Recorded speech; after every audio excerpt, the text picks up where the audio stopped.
আজকের এই গণসমাবেশের এই পর্যায়ে আমন্ত্রিত অতিথির বক্তব্য রাখবেন বৈষম্য বিরোধী ছাত্র আন্দোলন কুড়িগ্রাম জেলা শাখার সংগ্রামী আহ্বায়ক আব্দুল আজিজ নাহিদ। আলহামদুলিল্লাহ আলহামদুলিল্লাহ ওয়াহদা ওয়াসসালাতু ওয়াসসালামু আলা মান লা নাবিয়্যা বা'দা আম্মা বা'দ ফাআউযু বিল্লাহি মিনাশ শাইতানির রাজীম বিসমিল্লাহির রহমানির রহিম ওয়া তাসিমু বিহাবলিল্লাহি জামিআন ওয়া লা তাফাররাকু।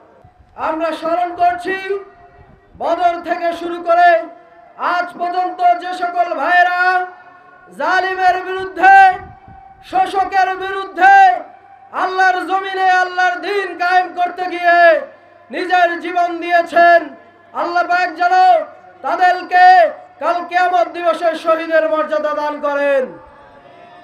সেই সাথে আরো দোয়া করছি জুলাই বিপ্লব থেকে শুরু করে বিগত ফ্যাসিস্ট আমলে যারা এই ফ্যাসিবাদের বিরুদ্ধে সংগ্রাম করেছে, করে নিজের হাত খুইয়েছে, পা খুইয়েছে, চোখ খুইয়েছে, আল্লাহ পাক যেন তাদের এবং তাদের পরিবারকে ধৈর্য ধারণ করার তৌফিক দান করেন। সংগ্রামী সাথী ও বন্ধুগণ, আমি শুরুতেই কোরআন থেকে একটি আয়াতের ছোট্ট অংশ তেলাওয়াত করেছি, সূরা আলে ইমরানের 103 নম্বর আয়াত।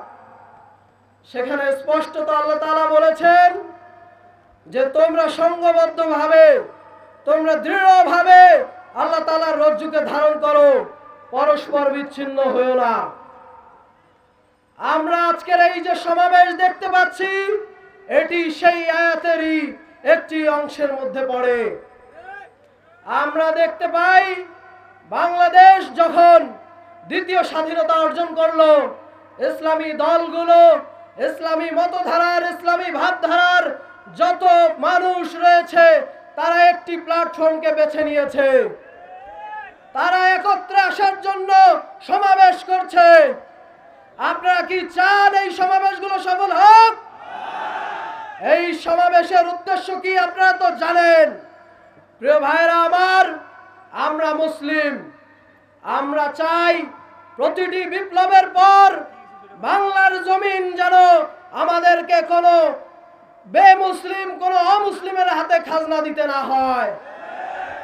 আমরা চাই এই বাংলাদেশের ঠিকাদারি, এই বাংলার জমিনের ঠিকাদারি ইসলামের ধারক বাহক যারা ইসলামী দলগুলোর হাতে থাকবে।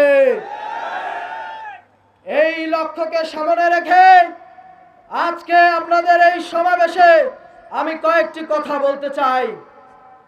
আপনারা জানেন আমরা 1971 সালে আমাদের দাদাদের কথা শুনেছিলাম যে তারা স্বাধীন করার পর এই বাংলাদেশকে একটি সুন্দর বাংলাদেশ বিনির্মাণ করতে চেয়েছিল, কিন্তু পরবর্তী যে রাষ্ট্র ক্ষমতায় এসেছে শেখ মুজিব, তিনি নিজেই বলেছিলেন এই বাংলাদেশে সকলের জন্য কম্বল আসলেও তার কম্বলটি তিনি পাননি। পরবর্তীতে আমরা 91-এ দেখেছি আমাদের বাবারা বলেছে স্বৈর শাসক এরশাদের হাত থেকে এই বাংলা মুক্ত করেছে, করার পর সুন্দর বাংলাদেশ বিনির্মাণ করতে চেয়েছে, কিন্তু তারা পারে নাই। তারপরে অনেকটা সময় কেটে গেছে, বিগত ফ্যাসিস্ট আমলে মানুষের আকাঙ্ক্ষা পদধূলিত হয়ে মাটির সাথে মিশিয়ে দিয়েছে এই ফ্যাসিস্ট হাসিনা। তারপরে আপনারা আমরা মিলে এই 24-এ নতুন করে বাংলাদেশকে নতুন ভাবে স্বাধীন করলাম, কিন্তু এই স্বাধীনতার 10টা মাস হওয়ার পরেও বাংলাদেশ কিন্তু সঠিক জায়গায় নেই। বাংলাদেশ যে সোজা পথে যাবে এই পথে আমরা দেখতে পেলাম না বাংলাদেশকে। আমরা যাদেরকে আশা করে ক্ষমতায় বসিয়েছিলাম তারা আমাদেরকে মূলা দেখালো। তারা এই রংপুরের অঞ্চল নিয়ে, রংপুরের মানুষকে নিয়ে, রংপুরের চেতনা বিক্রি করে তারা বাংলাদেশের অন্যান্য অঞ্চলগুলিকে ডেভেলপ করছে, কিন্তু এই রংপুরবাসীকে তারা সকল প্রকার বৈষম্যের মধ্যেই এখনো রেখে দিয়েছে। আমরা কি এই আন্দোলনের পরে এরকম চেয়েছিলাম? আমরা এরকমটা চাইনি প্রিয় ভাইরা আমার।